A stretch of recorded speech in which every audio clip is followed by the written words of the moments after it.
Hello, viewers. Namaste. Welcome to the Web Development Series hosted by Code with Nemo. तो जैसा कि आप सभी लोग जानते हैं कि आजकल की दुनिया में internet technology has become the most crucial parts of our life. हर छोटी चीज़ के लिए हम इंटरनेट पर डिपेंडेंट हैं।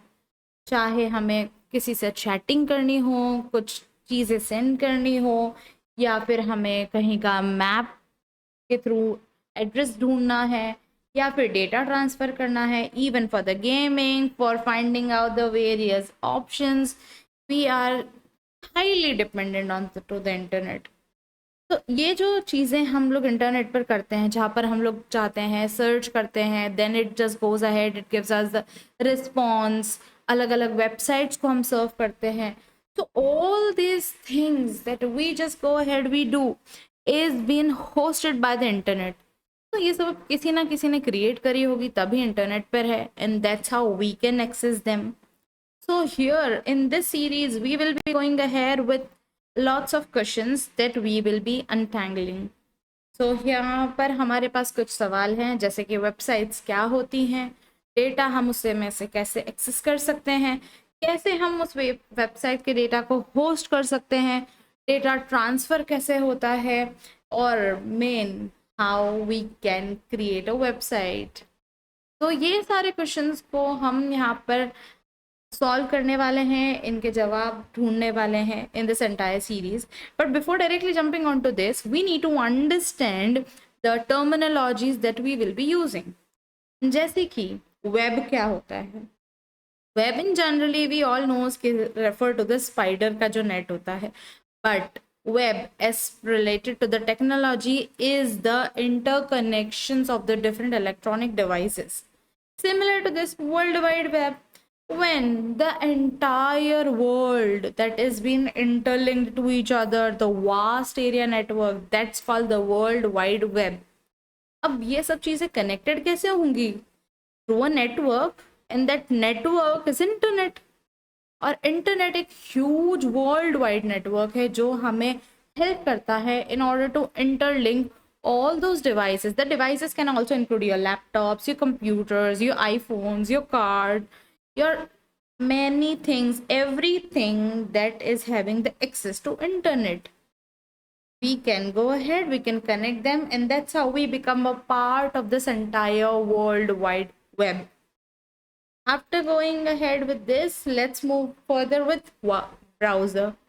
So web browser in generally is the specific place that is displaying the data to us, जो हमारी रिक्वेस्ट के अकॉर्डिंग हमें रिस्पॉन्स देता है. There are lots of websites and lots of data in bulk is been hosted on internet. जैसे web server के ऊपर वो होस्ट किया जाता है, वेब सर्वर्स को स्टोर करता है, प्रोसेस करता है, and as per the request वो उसे डेटा को फेच करवा के हमें देता है. तो फेच करने का काम करता है वेब ब्राउज़र, जैसे कि हम गूगल क्रोम का यूज़ करते हैं, माइक्रोसॉफ्ट एज का यूज़ करते हैं, Mozilla Firefox, Apple Safari, and all these kinds of web browsers that we have. That's how the web server and the web browsers are interlinked to each other. But make sure all this happens only when you have the access to internet. Then comes the search engine. अब search engine in general होता क्या है? It's a kind of a software जो हमारी request को respond करता है, provide करता है हमें based on our searches, based on our request, hyperlinks और web pages को on the appropriate data. Okay, so these were some basic terminologies that we have seen so far. Now we will be going ahead and we'll be just seeing how the data is actually transferred.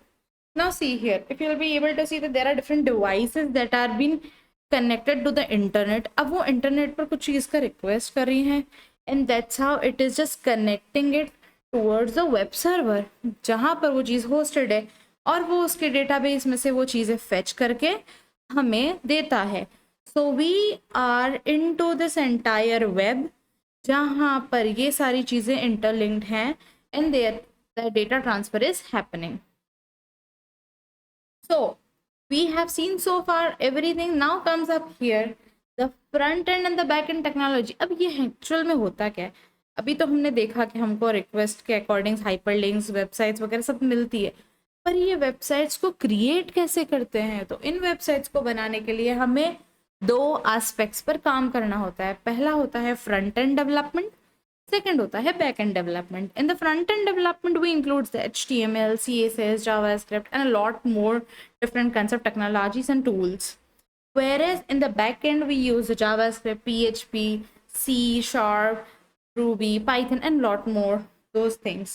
तो ये सारी चीज़ें हैं interconnected होती हैं and as a integrated process हमारे पास एक वेबसाइट बनकर आती है। So in this entire series, we will be going ahead, we'll be covering about all these web development tools. So let's just go ahead and I'll give you a quick brief on it. So HTML, the very first and the most important aspect of the web development, क्योंकि ये हमें help करता है website का structure बनाने के लिए। HTML का फुल फॉर्म होता है hyper text markup language. It's not a programming language, first of all it is a markup language जो सिर्फ स्ट्रक्चर और कंटेंट के लिए क्रिएट करते हैं हम, okay, in the website. So that is why we use this HTML।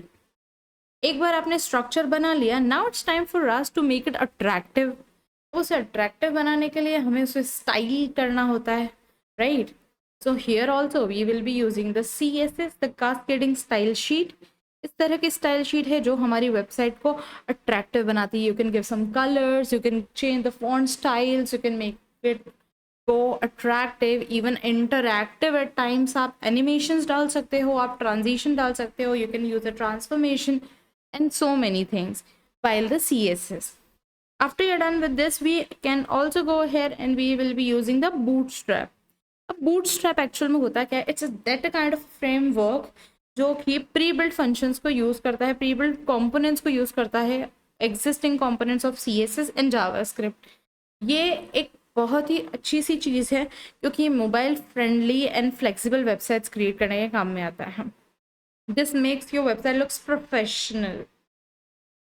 Then comes the JS, the JavaScript. Now JavaScript is the programming language that is helping us in making our websites go interactive, dynamic. अगर आपने एक website create कर ली, you created lots of those things, the beautiful web pages, beautiful colors and almost everything looks so attractive. और आपने उस पर button बनाया है, अगर आप उस बटन पे क्लिक कर रहे हो and nothing is happening, then it makes no sense. So उस बटन को काम करवाना, that is the work of JS because we are making it interactive. All right, so that's it from my end. अगर आपको कुछ भी confusion है and if you have any questions related to this entire video, any suggestions from your side, please let us know in the comment section. Thank you. Have a nice day.